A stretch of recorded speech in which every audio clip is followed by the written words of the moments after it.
Emma, you're out of the FA Cup today. What's your initial feelings on that result today against Portchester? Really disappointing. Disappointing day for the club. To be honest, we didn't really give enough aggression in the first half, and Portchester were clinical in the second. So. Well, she took the lead very early, within 5 minutes, and you must have been buzzing after that. Oh yeah, because that's unheard of with us. Like, we normally take about 10-15 minutes to get into a game, let alone get in one straight away. So yeah, that was buzzing, and then just a lapse of concentration, and we let in two, especially one from a set piece that we don't need to do. So. Do you think the timing of Portchester's equaliser really changed the sort of atmosphere and the way the game was going? I don't think so, no, because we still had the mass possession of the ball, and going in at half-time it's still only 2-1, so nothing has really, we had the opportunity to come out in the second half and we didn't show up, unfortunately. Talk there about not showing up. What was the messages at half-time in order to say to the girls, come on, we're still in this, you can get it? Yeah, we're still in this, but just add a bit more aggression, don't let... you should be there, right on touch tight, rather than letting someone turn and run at you or get in front of the player, or just show a bit of passion.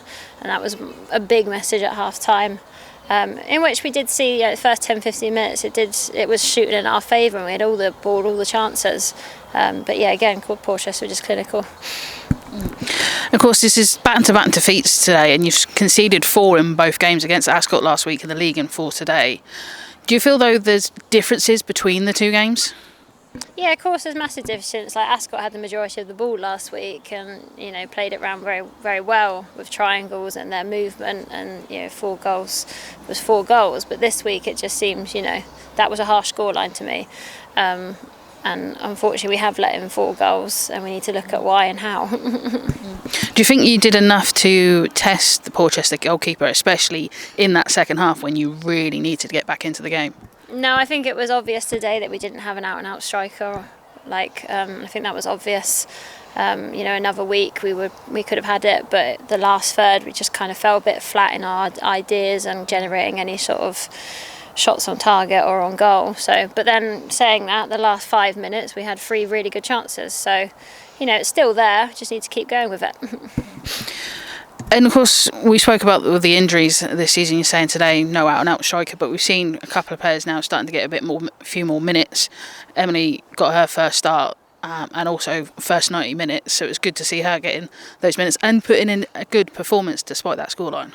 Yeah, very good performance, very positive. Bless her, probably couldn't have done a 90, but she did well considering, and it was a real threat, especially in the first half. But I think we have more spectators watching who are players that are injured than we do on the bench and on the pitch. But, we keep rebuilding. We've got a team deep enough to keep going, and we will. And how do you address these 2 defeats, knowing that in 2 weeks' time you've got a host, Wycombe Wanderers, who are a tough side? Yeah, well, that's up to us now. We need to look at why and how that this is happening, work at training hard and get ready for the next game. We're ready for Wycombe, whether it was next week or 2 weeks' time. We just need to work hard as a team and get on top of it.